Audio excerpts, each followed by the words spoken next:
자, 오늘 하나님께서 주신 말씀을 믿고 요한복음 2장 1절로 11절까지 말씀을 봉독해 드리겠습니다. 봉독합니다. 요한복음 2장 1절로 11절까지 말씀입니다. 사흘째 되던 날 갈릴리 가나에 혼례가 있어 예수의 어머니도 거기 계시고 예수와 그 제자들도 혼례 청함을 받았더니 포도주가 떨어진지라 예수의 어머니가 예수에게 이르되 저들에게 포도주가 없다 하니 예수께서 이르시되 여자여 나와 무슨 상관이 있나이까 내 때가 아직 이르지 아니하였나이다. 그의 어머니가 하인들에게 이르되 너희에게 무슨 말씀을 하시든지 그대로 하라 하니라. 거기에 유대인의 정결 예식을 따라 두세 통 되는 돌 항아리 6이 놓였는지라. 예수께서 그들에게 이르시되 항아리에 물을 채우라 하신즉 아기까지 채우니 이제는 떠서 연회장에게 갖다 주라 하시매 갖다 주었더니 연회장은 물로 된 포도주를 맛보고도 어디서 났는지 알지 못하되 물도온 하인들은 알더라. 연회장이 신랑을 불러 말하되 사람마다 먼저 좋은 포도주를 내고 취한 후에 낮은 것을 내거늘 그대는 지금까지 좋은 포도주를 두었도다 하니라. 예수께서 이 첫 표적을 갈릴리 가나에서 행하여 그의 영광을 나타내심에 제자들이 그를 믿으니라. 아멘.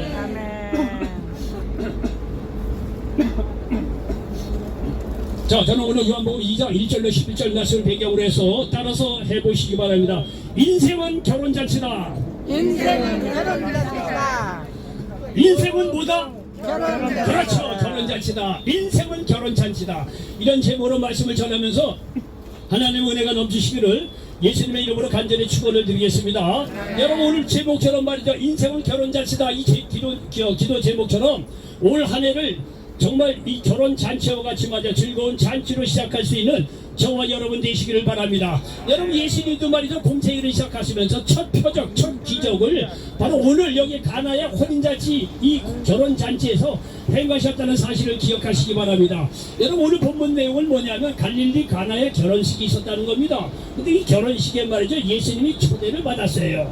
예수님께서 초대를 받다 보니까 이 결혼식에서 말이죠, 어떻게 사람이 많이 왔는지 모르지만 이 포도주가 모자랐다는 거예요. 그래서 이 포도주가 모자란 그런 문제가 생겼지만은 예수님께서 그 결혼잔치에 초대를 받아서 예수님이 누굽니까? 그 문제가 생기는 거를 그냥 돌아보고 아무렇지도 말이죠, 행동을 안 하는 분이 아니죠. 이 포도주가 모자란 그 상황에서 항아리에 물을 채워 연회장에다 갖다 주라 이렇게 하인에게 예수님께서 명하십니다. 그 하인이 그 말에 따라 순종해서 물을 채워서 말이죠, 그 항아리에 물을 가득 채워서 연회장에게 갖다 주었더니 물이 변해서 이 포도주가 되었다는 것입니다. 여러분 이와 같이 예수님은요 결혼을 매우 귀중하게 생각합니다. 그래서 첫 표적을 결혼잔치에 행하셨다는 사실을 믿으시기 바랍니다. 여러분 이게 결혼잔치 얘기하면은 말이죠, 이런저런 이유로 가정에 문제가 있는 사람이 있을 것입니다. 근데 여러분 걱정하지 마시기 바랍니다. 이 성경은 영적으로 하나님은 우리의 신랑이요 택함받은 우리는 그의 신부라고 표현하고 있다는 사실을 기억하시기 바랍니다. 우리가 육신적으로 결혼을 했건 안 했건 또 가정적으로 여러 가지 어려움이 있건 간에 그 두 번째입니다. 영적으로 보면 하나님은 우리의 신랑이 되고 우리는 그의 신부가 된다는 거예요. 이사야서 54장 5절로 6절에 보니까 이는 너를 지으신 이가 내 남편이시라. 그의 이름은 만군의 여호와이시며 네 구속자는 이스라엘의 거룩한 이시라.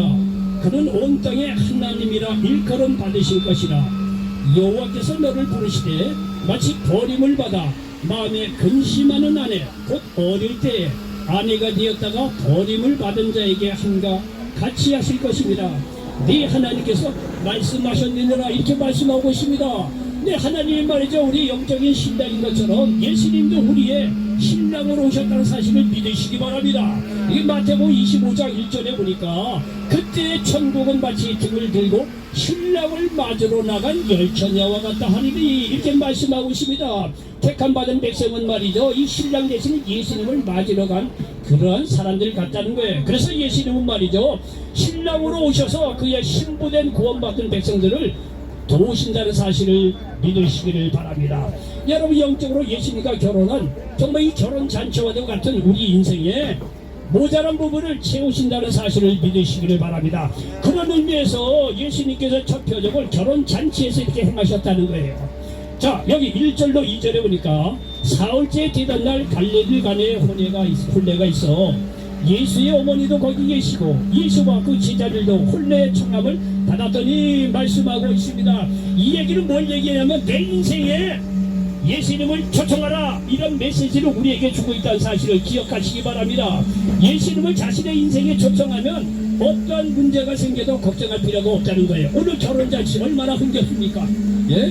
우리가 사람 일가친척이라도 만날 기회가 없지만 그래도 결혼잔치에는 모이잖아요. 장례식장에도 모이지만 장례식장은 분위기상으로 좀 그렇잖아요. 근데 결혼잔치 일가친척이 결혼잔치에 말이죠 이렇게 모이면 얼마나 기쁩니까? 그렇지 않겠어요? 여러가지 어려운 형편이 있더라도 일가친척이 말이죠 누구누구 말이죠 여기 친척 때는 누구 아들이고 손주고 말이죠 이렇게 말이죠 결혼하면은 기쁜 마음으로 모여드는 게 결혼잔치 아니겠어요? 그런데 이렇게 기쁘고 즐거워할 이 결혼잔치에 포도주가 떨어진 그런 문제가 생겼다는 거예요. 그런데 여러분이 기억해야 될 것은 뭐냐면 결혼잔치에 포도주가 떨어졌다고 하더라도 그 자리에 예수님이 초청되었기 때문에 문제 없다는 사실을 믿으시기 바랍니다. 여러분 그 결과로 결혼잔치가 기쁨으로 마무리된 것을 우리가 볼 수가 있습니다. 여러분 이와 같이 말해 결혼잔치가 아무리 기쁜 잔치라고 하더라도 포도주가 모자라면 어떡합니까? 그러나 그 자리에 예수님께서 초청을 받아서 그 자리에 와 있다는 사실을 기억하시기 바랍니다. 여러분 우리가 문제없이 살아가면 얼마나 좋겠습니까? 그러나 그게 됩니까? 안 되지요. 여러분 문제가 있을 수밖에 없지요. 그러나 오늘 말씀처럼요 계속 얘기가 반복되겠지만 아무리 인생에 문제가 있다고 하더라도 그 자리에 예수님이 내 인생의 주인으로서 신랑으로서 초청되었다고 한다면 문제될 것이 없다는 사실을 믿으시기 바랍니다. 여러분 문제를 일으키는 것은 누구 몫이다? 그거는 인간의 몫이에요. 그런 문제를 해결하는 몫은 누구의 몫이다? 예수님 몫이에요. 예수님 몫이에요. 그래서 여러분 우리 인생에 말이죠 예수님을 내 주인으로 모셔드리게 되면 문제 될 것이 없다는 사실을 기억하시기를 바랍니다. 여러분 예수님 사역하실 당시에도 그를 초청한 사람들은요 어떤 문제라도 해결받았어요.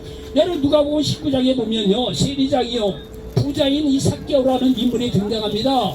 여러분 그 당시에 로마의 지배를 받던 시대였어요. 그러니까 말 세금도 적당히 걷어서 로마 사람들에게 적당히 주고 웬만한 자기 입맛이 벗게 돼갖고 이 삭개오 같은 인물은요 세리장이요 부자였다는 얘기예요. 그러니까 조금 좀 부도덕했다 이런 얘기예요. 은연히 이게 얘기를 하는 거예요.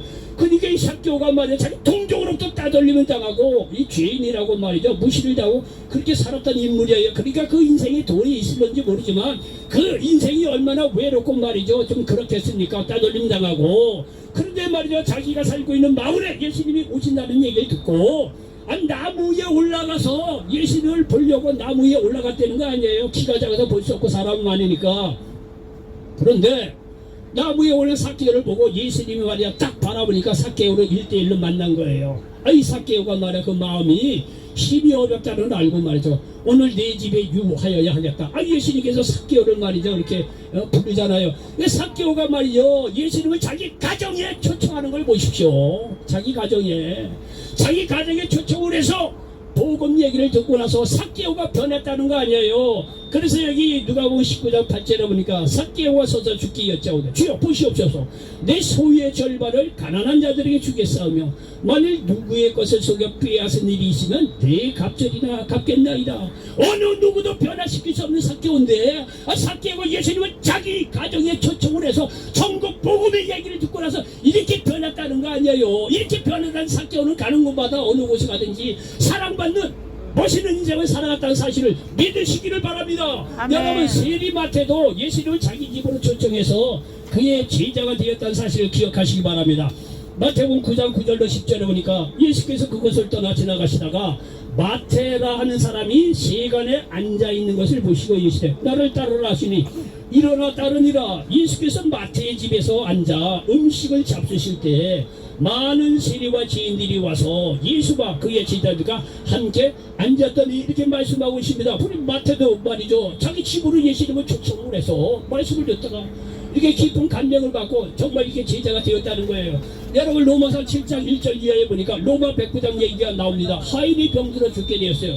그 사람을 보내서 예수님을 자기 집으로 초청을 하잖아요. 자기 집으로 우리 집에 오셔서 내 하인을 살려달라고.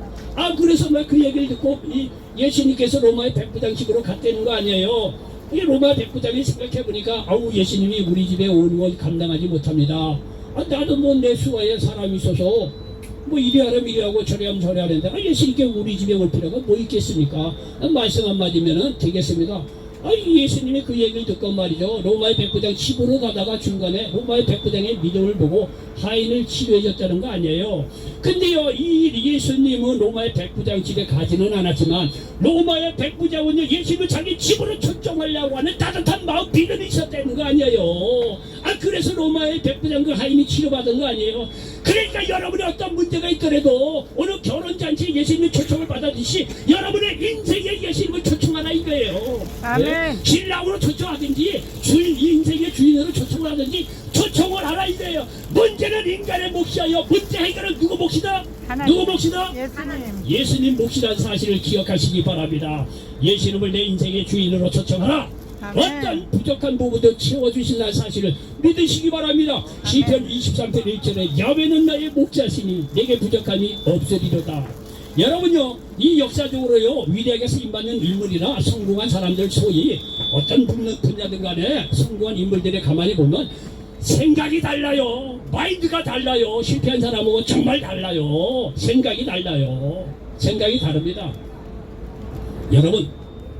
여러분 우리들의 마음속에 어떤 생각 그런 걸 다 떠나서 야훼 하나님을 나의 목자 삼는 인생의 결단을 내려보시라 이거예요. 비록 배운 거 없고 가진 거 없고 여러 가지 부족하다고 하더라도 여러분요 관계없습니다. 하나님을 나의 구원해주 내 인생의 주인으로 사면 부족함이 없다는 사실을 믿으시기 바랍니다. 여기 시편 23편 야훼는 나의 목자시니 내게 부족함이 없으리라. 이게 다윗의 고백입니다. 다윗이요 정말 이스라엘 민족에게도 오늘날에도 믿는 사람에게 대단히 존경받는 인물이에요. 근데 다윗이요 개인적으로 별볼이 없는 인물이에요. 사무엘 선지자가 말이죠, 다윗 아버지 집에 와서 사울왕을 이어서 기름 부으러 왔더니 이 다윗 아버지가 말이죠 자기 형제들 다 사울 왕 선지자 앞으로 내보는데 다윗은 내보내지도 않았어요. 막내이기도 하지만 양치기 보냈어요. 인물이 별로 신통치 않았다는 얘기예요. 그런 다윗입니다. 근데 다윗이 그렇게 오늘날 말이야 구약이나 말이야 오늘날에 믿는 사람이 다윗하고 예수님도 다윗의 후손이 오고 남녀도 다윗의 그 왕조의 중에서 다 나와요. 왜 그렇게 하나님께 쓰임받는데 뭐 그게 이렇게 대단한 인물? 그렇지 않아요. 생각 야훼 하나님을 나의 구주로 시편 23편 1절이에요. 그 사람의 성공할 수 있는 마인드는 뭐냐면 야훼 하나님을 나의 목자 삼았다는 거예요. 그거밖에 없어요. 부족함이 없었다는 거예요. 그러니까 여러분도요, 이 뭐 결혼잔치뿐만 아니라 인생에 문제가 있더라도 걱정하지 마시기 바랍니다. 야훼 하나님을 내 인생의 주인으로 삼을 때 부족함이 없는 인생이 된다는 사실을 믿으시기를 바랍니다. 다행히 예수님이 말이죠 거기에 초대를 받았다는 거 아니에요. 그래서 여기 3절에 보니까 포도주가 떨어진지라 예수의 어머니가 예수께 이르되 저들에게 포도주가 없다니. 포도주가 떨어진 결혼잔치, 여러분요 정말 즐거워야 될 이 결혼잔치에 이 포도주가 떨어지니 이건 소문 다 날아간 거 아니겠어요? 여러분 이와 같이 내 인생에도 모자란 일이 일어날 수 있다는 거예요. 그러나 이때 예수님을 문제 해결자로 초청하시기 바랍니다. 포도주가 떨어진 것은 우리로서는 어찌할 수 없겠죠. 그러나 예수님을 내 문제 해결자로 모셔드리는 것은 우리가 할 수 있는 문제 아니에요. 예수님을 말해 문제 해결자로 모셔드리라는 얘기예요. 문제는 우리들의 몫이에요. 그러나 문제 해결은 예수님이 해야 될 부분이란 사실을 기억하시길 바랍니다. 여러분 성경을 볼 때마다 좀 안타까운 일이 있어요. 마테마가 누가 요금 예수님의 공식의 당시에 보면 얼마나 많은 문제 있는 자들이 등장합니까? 근데 그런 사람을 볼 때마다 마음이 조마조마해요. 야, 날 때부터 맹인된 사람 어찌하겠어? 날 때부터 걸어본 적이 없어. 귀신에 들리자, 중풍병 들리자, 38년 된 12의 혈루증 완련 이 여인이 등장을 할 때마다 야, 이거 어찌하나 말이야. 이거를 누가 고치나? 이 인생이 얼마나 말이야 곤고하나 말이죠. 그런 생각이 한두 번 들 때가 아닙니다. 여러분들요 신문 시장에 보면 그런 문제들이 많이 생기잖아요. 문제가 생길 때마다 이거를 어찌가나.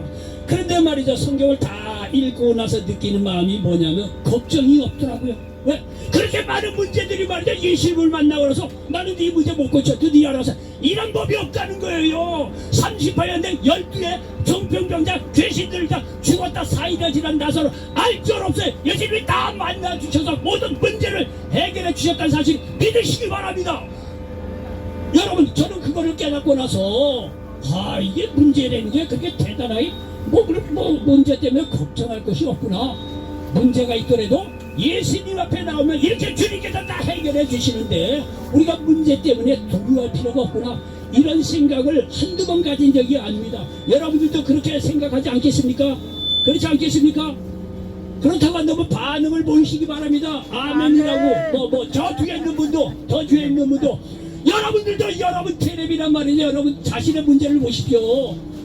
얘기 안 해서 그렇지 얼마나 많은 문제가 있겠어요. 그런데요, 인간적으로 보면 소망이 없어요. 그러나 여러분요, 예수님의 일대기 공생애를 보면 그렇지 않습니다. 아무리 많은 문제가 있어도 겁낼 필요가 없습니다. 그분들이 다 예수님 앞에 나왔을 때 예수님이 안전없지 모든 병든 자 치료해주고 귀신 쫓아내주시고 구원의 길 영생의 길 다 제시해주고 사람을 살리는 놀라운 역사가 일어났다는 사실을 믿으시기 바랍니다. 포도주가 못 떨어졌다 걱정할 필요가 없습니다. 우리에게도 여러가지 문제가 있다는 영혼의 문제, 범사의 문제, 강건한 모든 문제도 예수님께 맡기시기 바랍니다. 아멘. 요한 3서 2절에 우리가 사랑하는 자여 내 영혼이 잘된 같이 내가 범사에 잘되고 강건하기를 내가 간구하노라고 말씀하고 있습니다. 그러므로 무엇인가 부족한 것이 문제가 아닙니다. 거기에 예수님이 안 계신 것이 진짜 문제예요. 문제가 있다는 예수님이 그 안에 계시면 역사, 문제 해결된다는 사실을 믿으시기 바랍니다. 자, 여기 보니까 이제 4절에 보니까 예수께서 이르시되 여자여 나와 무슨 상관이 있나이까 내 때가 아직 이르지 아니하였나이다. 요 4절은 조금 헷갈리는 그런 내용이기도 해요. 근데 내용은 뭐 이렇게 어려운 건 아니에요. 여자요, 요거는요 우리말로 여자이지만요 굉장히 여자분, 어머니나 이런 분들에게 귀하게 존칭이에요. 번역 우리가 여자라고 해냈지만 원어적인 뜻은요 굉장히 귀한 존칭이에요. 어머니 이렇게 마리아 자기 어머니한테 예수님이 육신적인 어머니에게 이렇게 귀하게 부르시는 거예요. 여자요 나와 무슨 상관이 있나이까. 나와 무슨 상관이 있나이까 이거는요 서둘지 말고 기다리라는 이스라엘의 관용적인 표현이에요. 예? 서둘지 말고 기다리세요. 다 때가 되면 역사합니다. 이건 예수님의 의도라는 거예요. 그래서 여기 보니까 여자여 나와 무슨 상관이 있나이까 내 때가 아직 이르지 아니하였나이다 이렇게 말씀하고 있습니다. 여기서 이 때라는 것은 표정을 통해서 메시아성을 나타냈을 때를 말한다는 거예요. 그러니까 서둘지 말고 기다리면 다 때에 따라서 역사하신다는 그런 말씀이에요. 그러므로 여러분 어떤 문제도 예수님께 맡기면 가장 적당한 때에 예수님이 속히 해결해 주심을 믿으시길 바랍니다.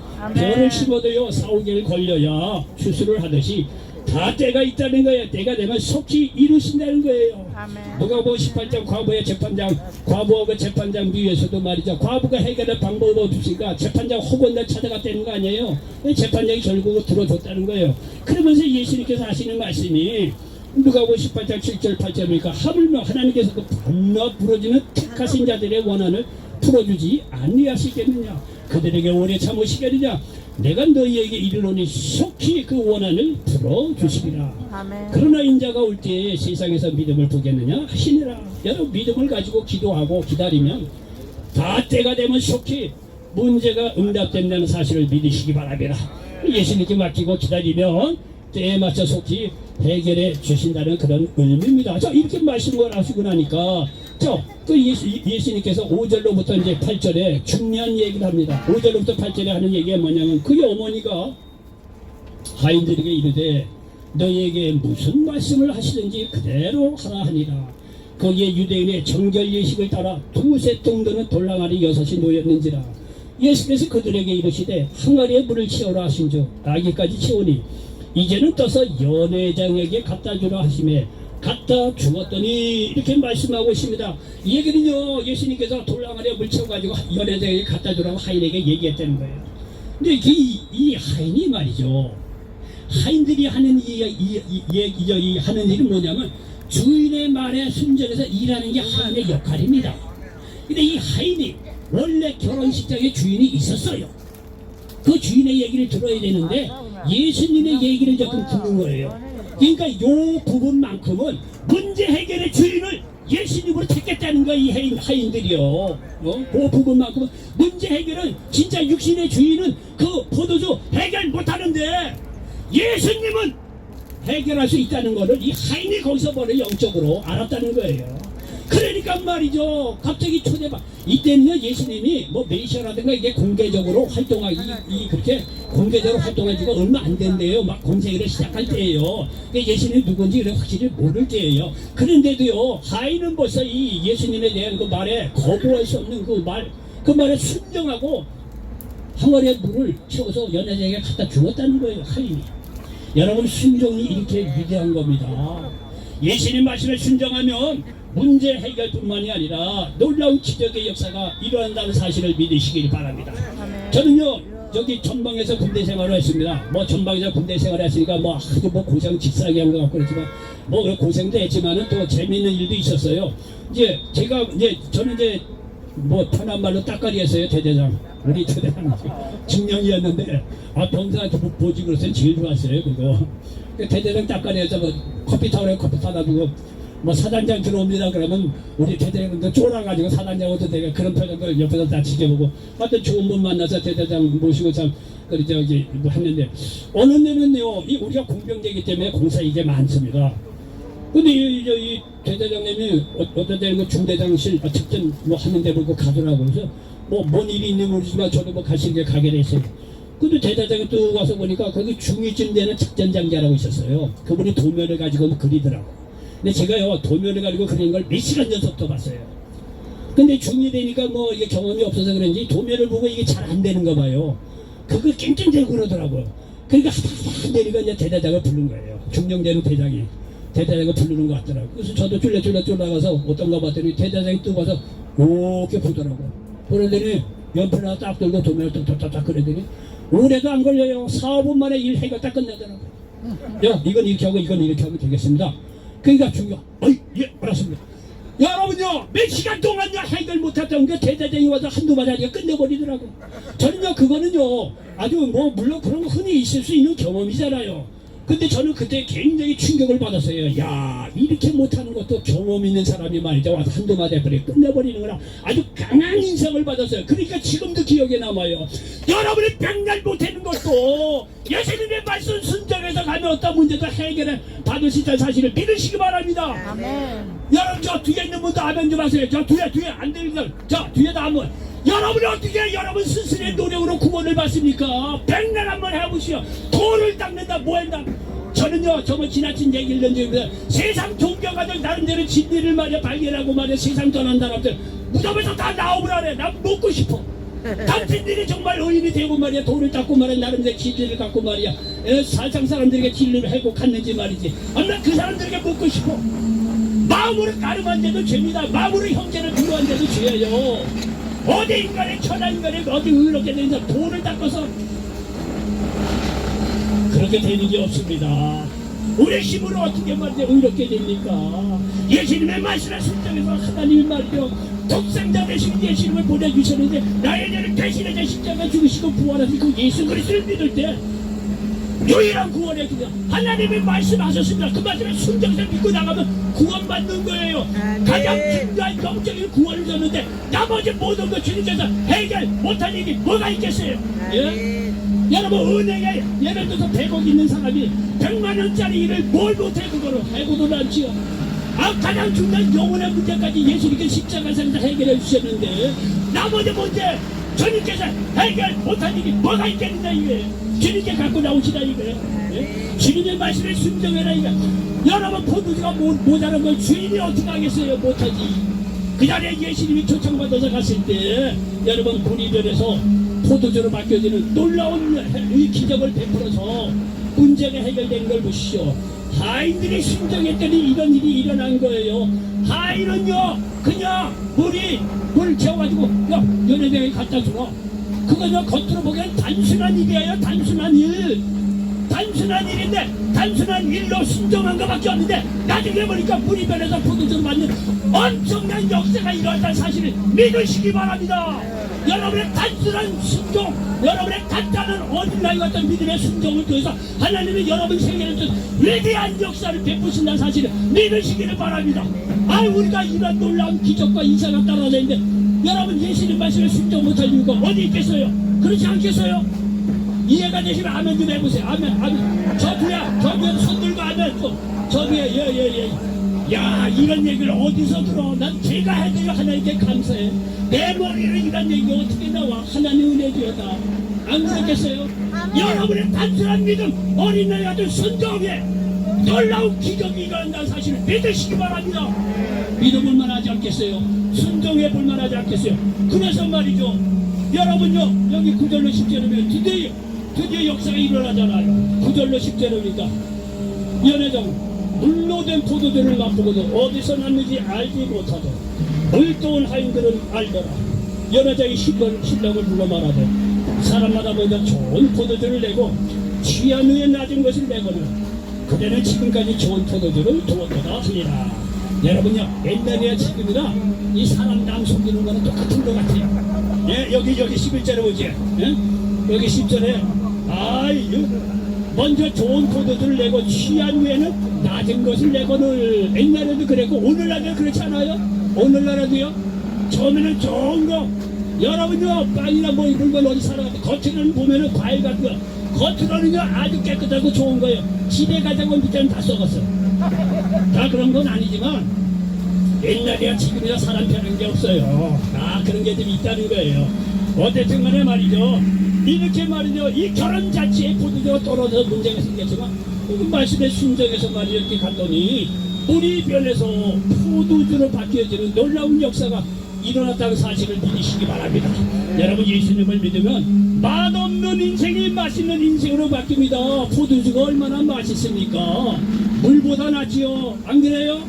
안 그런 척 하시는가 봐. 포도주는 잔인하나 먹으면 나는 술을 절대로 입에 댄 적이 없어 하는 표정들이야. 이럴 때는 뭔가 좀 얘기가 돼야 되는데 여러분 술 절대로 안 드셨죠? 포도주 마신 적이 없죠? 표정이 전혀 안 먹었다는 표정이야. 그래서 어쨌든 말이죠. 물에 변해서 포도주가 바뀌어지는 이 맛이 없는 인생에서 맛있는 인생으로 바뀌어졌다는 사실을 믿으시기 바랍니다. 의미가 없는 인생이 의미 있는 인생으로 바뀌어졌다는 사실을 믿으시기 바랍니다. 이 모든 것은요 하인의 단순한 순종으로 이루어진 거예요. 순종해 볼 만하지 않겠어요?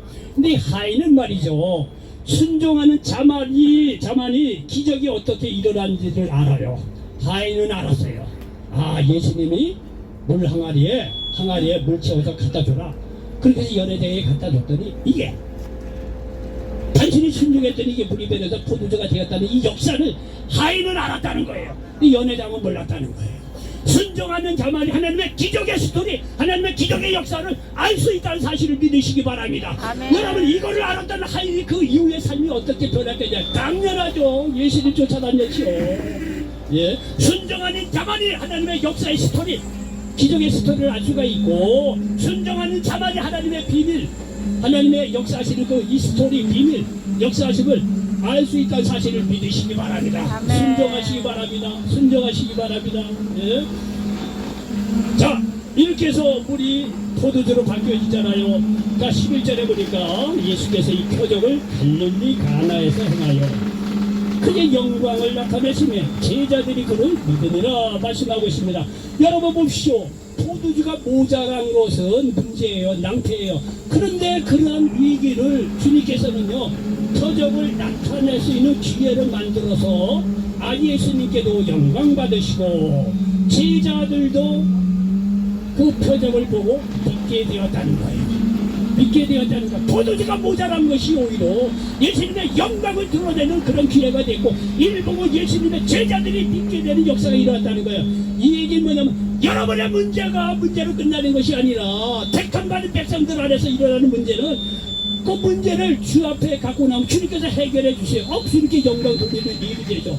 그를 통해서 여러분이 더욱 믿음의 사람으로 된다는 사실을 믿으시기 바랍니다. 아멘. 문제를 보는 시각을 바꾸라 이런 얘기예요. 이해가 되십니까? 아멘. 여러분의 문제를 보는 시각을 바꾸라 이거예요. 문제 있기 때문에 오히려 예수님께 가까이 나오셔서 예수님께 맡기면 주님께서 그 문제를 해결해 주시고 그런 어려움을 통해서 여러분이 믿음의 사람으로 바뀌어간다는 사실을 믿으시기를 바랍니다. 아멘. 문제를 보는 시각을 바꾸라 이거예요.